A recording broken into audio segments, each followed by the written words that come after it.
ദൈവമേ സ്തോത്രം. ദൈവത്തിൻ്റെ നാമത്തിൽ എല്ലാവർക്കും എൻ്റെ വന്ദനം.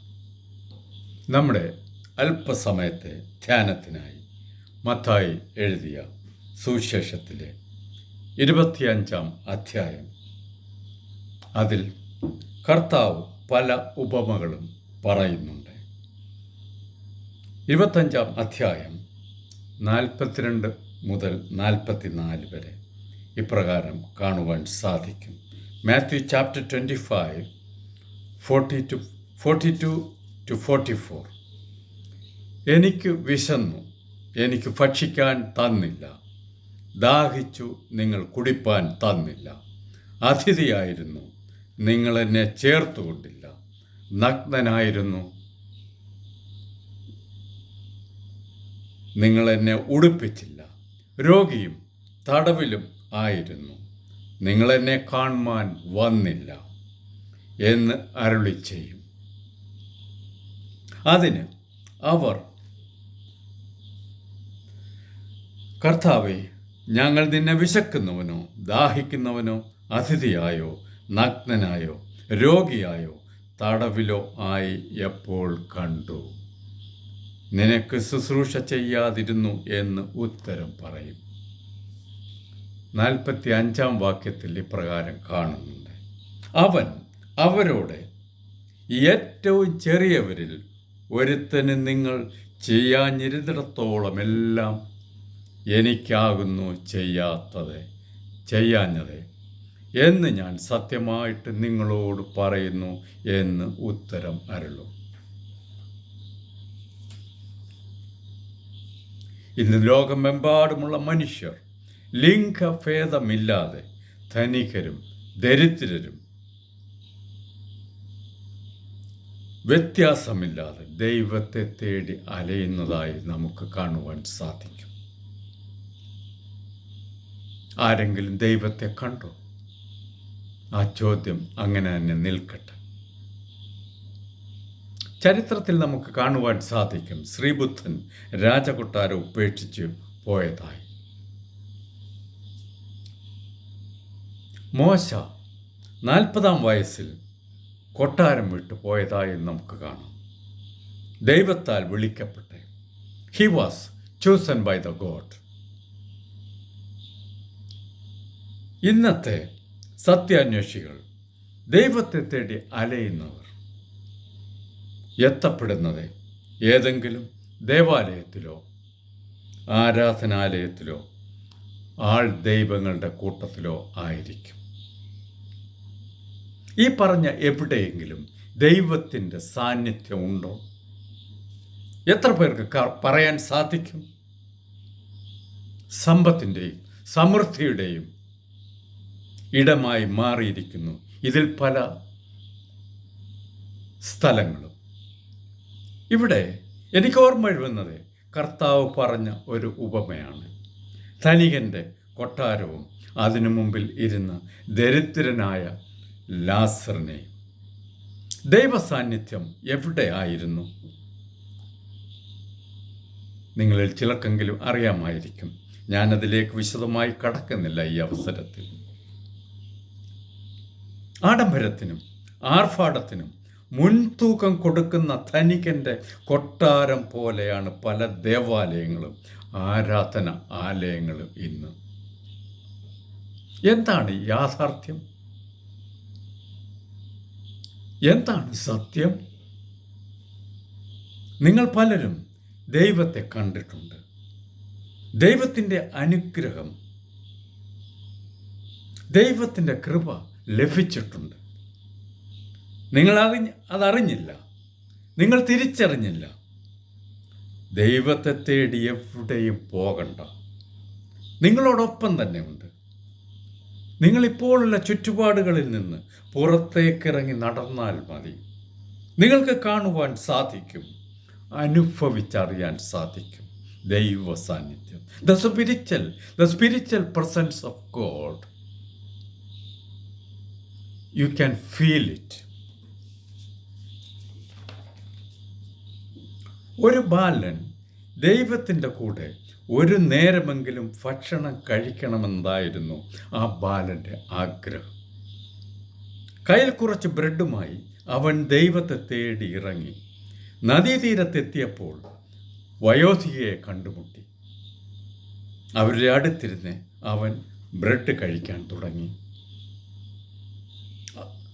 ഒരെണ്ണം ആ സ്ത്രീക്കും നൽകി.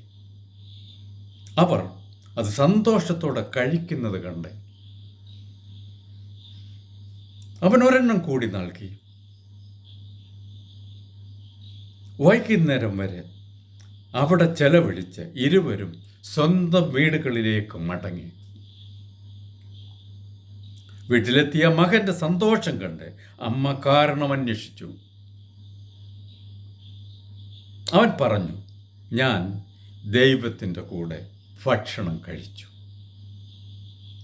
കണ്ണു നിറഞ്ഞിരിക്കുന്ന വയോധികയെ കണ്ട് അയൽപക്കക്കാർ കാര്യം ചോദിച്ചു. അവർ പറഞ്ഞു, ഞാൻ ദൈവത്തിൻ്റെ കൂടെ ഭക്ഷണം കഴിച്ചു. സൃഷ്ടികളിലെല്ലാം സൃഷ്ടാവുണ്ട് എന്ന തിരിച്ചറിവാണ് യഥാർത്ഥ ദൈവിക ബോധം. അയൽപക്കത്തോ അയൽ നാട്ടിലോ ഉള്ള ആളുകളിലൊന്നും ദൈവത്തെ കാണാൻ കഴിയാത്തവർ ആരാധനാലയങ്ങളിൽ ദൈവത്തെ കാണില്ല. ദൈവദർശനം സാധ്യമാക്കാൻ പൊതുസ്ഥലങ്ങളിലേക്ക് ഇറങ്ങിയാൽ മതി. അവിടെ ആരോടും പറയാനാകാത്ത ആവശ്യങ്ങളുമായി നിശബ്ദരായി നിൽക്കുന്ന അനേകരുണ്ട്. കരഞ്ഞു കണ്ണുനീര് വറ്റിയവരുണ്ട്, വിശന്നു വയറൊട്ടിയവരുണ്ട്, നഷ്ടപ്പെട്ടതൊന്നും തിരികെ കിട്ടാത്തവരുണ്ട്, സ്നേഹിക്കാൻ ആരുമില്ലാത്തവരുണ്ട്, വസ്ത്രമോ പാർപ്പിടമോ ഇല്ലാത്തവരുണ്ട്, രോഗികളായവരുണ്ട്. ഇവരെല്ലാം ദൈവത്തെ കാത്തിരിക്കുന്നുണ്ട്. ഒരു പ്രതീക്ഷയുമില്ലാത്തപ്പോൾ ഏക പ്രതീക്ഷ ദൈവത്തിലാണ്. മനുഷ്യരൂപത്തിലെ ദൈവത്തിന് പ്രത്യക്ഷപ്പെടാനാകൂ. ആരുടെയെങ്കിലും ജീവിതത്തിൽ അത്ഭുതമാകാനുള്ള എളുപ്പവഴി അപ്രതീക്ഷിത സമയങ്ങളിൽ അവരാഗ്രഹിക്കുന്ന തണലാകുക എന്നതാണ്.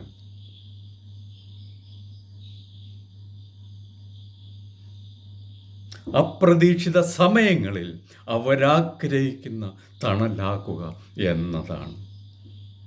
അവരാകും ദൈവത്തിൻ്റെ ദൃശ്യരൂപം. അവരാകും ദൈവത്തിൻ്റെ വിശ്വരൂപം. പ്രിയപ്പെട്ടവരെ, ഇന്ന് നമുക്ക് കാണുവാൻ സാധിക്കും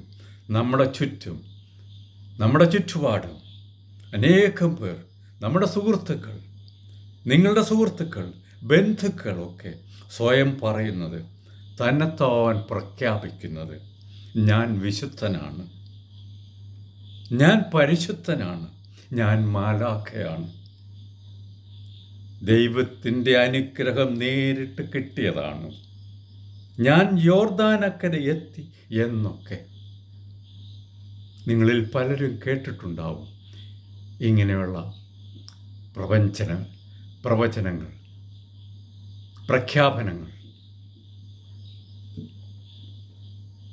മനുഷ്യരുടെ മുമ്പിൽ വിളങ്ങാൻ അവർ തന്നെത്താൻ ഉയർത്തുന്നു, തന്നെത്താൻ നീതീകരിക്കുന്നു. എന്നാൽ സ്വയം നീതീകരിക്കുന്നവരെ യേശു പരസ്യമായി തുറന്ന് കാട്ടുകയും അപലപിക്കുകയും ചെയ്തിരുന്നതായി നമുക്ക് കാണുവാൻ സാധിക്കും. പരീശന്മാരും ഇതൊക്കെയല്ലേ ചെയ്തിരുന്നത്? യേശു അവരോട് പറഞ്ഞതെന്താണ്?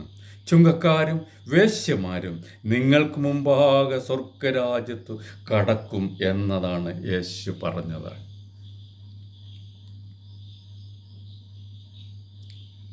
റോമർ 10-ാം അധ്യായം 3-4.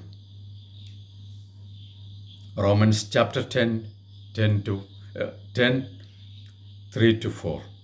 അവർ ദൈവത്തിൻ്റെ നീതി അറിയാതെ സ്വന്തം നീതി സ്ഥാപിപ്പാൻ അന്വേഷിച്ചുകൊണ്ട് ദൈവത്തിൻ്റെ നീതിക്ക് കീഴ്പ്പെട്ടില്ല. അവർ ദൈവത്തിൻ്റെ നീതി അറിയാതെ സ്വന്തം നീതി സ്ഥാപിപ്പാൻ അന്വേഷിച്ചുകൊണ്ട് ദൈവത്തിൻ്റെ നീതിക്ക് കീഴ്പ്പെട്ടില്ല. ഇതല്ലേ പലരും ഇപ്പോൾ ചെയ്തുകൊണ്ടിരിക്കുന്നത്. അവർ ചെയ്യുന്നതൊക്കെ ശരിയാണ് സ്ഥാപിച്ചുകൊണ്ടിരിക്കുന്നു. സ്വന്തം നീതി പാലിക്കുന്നത് ഗുരുതരമായ പാപമാണ്, കുറ്റമാണ്. അവരുടെ ഹൃദയം ദൈവത്തിൽ നിന്ന് അകലെയാണ്.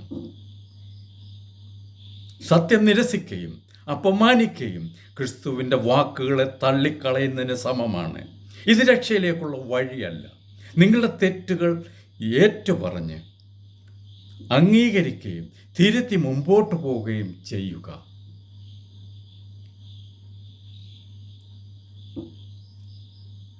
ഒന്നോർക്കുക, നിന്റെ രക്ഷ നിന്നിൽ നിന്നല്ല, സ്വയം അല്ല വരുന്നത്.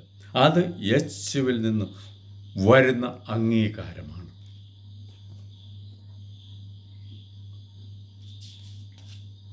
നിങ്ങളുടെ ജീവിതത്തിൽ അറിഞ്ഞോ അറിയാതെയോ ഇങ്ങനെ പറഞ്ഞിട്ടുണ്ടെങ്കിൽ ദൈവസന്നിധിയിൽ ഏറ്റുപറഞ്ഞ് അനുതപിക്കാം.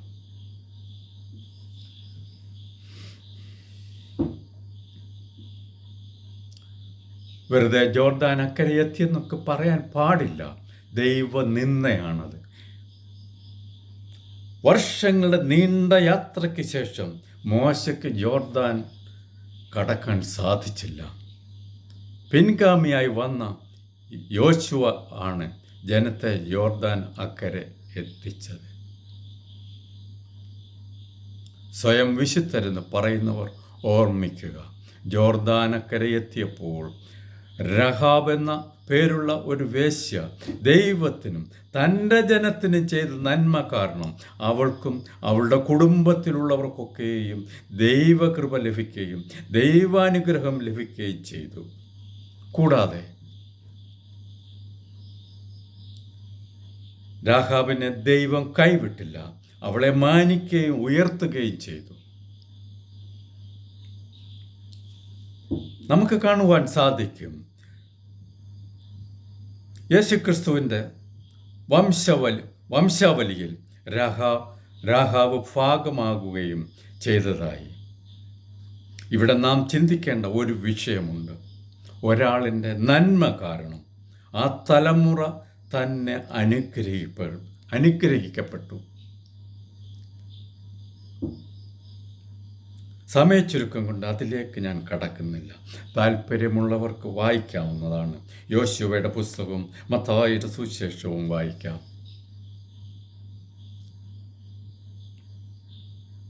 എന്നാൽ ഒരാളിൻ്റെ പാപം കാരണം ആ കുടുംബവും ആ തലമുറ മുഴുവന് ഇല്ലാതായത് നമുക്ക് കാണുവാൻ സാധിക്കും. യോശുവയുടെ പുസ്തകത്തിൽ തന്നെ 7-ാം അധ്യായത്തിലുണ്ട്. ആഖാൻ്റെ കുടുംബവും അതിനുശേഷം ആഖോർ താഴ്വര ഉണ്ടായതിനെപ്പറ്റി വിശദമായി പരാമർശിച്ചിട്ടുണ്ട്. ഒരാളിൻ്റെ പാപം കാരണം, തിന്മ കാരണം ആ കുടുംബവും തലമുറ മുഴുവൻ ഇല്ലാതായതായി. ഒന്നോർക്കുക, നിങ്ങളുടെ നന്മ, നിങ്ങളുടെ സത്യം ഒരിക്കലും ഇല്ലാതാവുന്നില്ല. വളരെ വൈകിയാണെങ്കിലും അംഗീകരിക്കപ്പെടും. ഈ അവസരത്തിൽ ദൈവത്തിൻ്റെ വാക്കുകൾ കേൾക്കാതെ അനുസരിക്കാതെ ജീവിച്ചാൽ എന്താണ് സംഭവിക്കുന്നത് എന്നുകൂടി നമുക്ക് നോക്കാം. കിഴക്കോട്ടെന്ന് പറഞ്ഞാൽ പടിഞ്ഞാറോട്ട് പോകുന്നവരല്ല ഇന്നത്തെ കാലഘട്ടത്തിൽ അധികവും. ദൈവം യോനയോട് നിനവേക്ക് പോകാൻ പറഞ്ഞു. അവൻ തർസീസിലേക്ക് കപ്പൽ കയറി. കടൽ ക്ഷോഭിച്ചു. കപ്പൽ തകരുമെന്ന സ്ഥിതിയിലായി. അടിത്തട്ടിൽ കിടന്ന് ഉറങ്ങിയ യോന വളരെ വൈകിയാണ് അറിഞ്ഞത്. അവന് തിരിച്ചറിവുണ്ടായി. അവൻ കാരണമാണ് ഈ അപകടമെന്ന്. അവൻ ദൈവത്തിൻ്റെ വാക്ക് അനുസരിച്ചില്ല. അതവൻ കപ്പിത്താനോട് പറഞ്ഞു. അവനെ കടലിൽ എറിഞ്ഞു. കടൽ ശാന്തമായി. കപ്പലും ജനവും സുരക്ഷിതമായി മുമ്പോട്ട് പോയി. ഇവിടെ നാം കാണുന്നത് യോന അവൻ്റെ തെറ്റ് തിരിച്ചറിഞ്ഞു, തന്നെത്താൻ ത്യജിച്ചു, ദൈവസന്നിധിയിൽ അനുതപിച്ചു. പ്രിയപ്പെട്ടവരെ, എനിക്ക് ഈ അവസരത്തിൽ നിങ്ങളെ ഓർമ്മപ്പെടുത്താനുള്ളത്, ഇന്ന് അനേകം ഭവനങ്ങൾ തകർച്ചയുടെ വക്കിലാണ്. ആടി ഉലയുന്ന കപ്പൽ പോലെ ഏത് നിമിഷവും തകർന്ന് തരിപ്പണമാവാം. കാരണം എന്താണെന്നോ? ഭവനത്തിലെ ഒരാൾ, അത് പിതാവാകാം, മാതാവാകാം, മക്കളാവാം, യോനയെപ്പോലെ തെറ്റ് ചെയ്തിരിക്കുന്നു.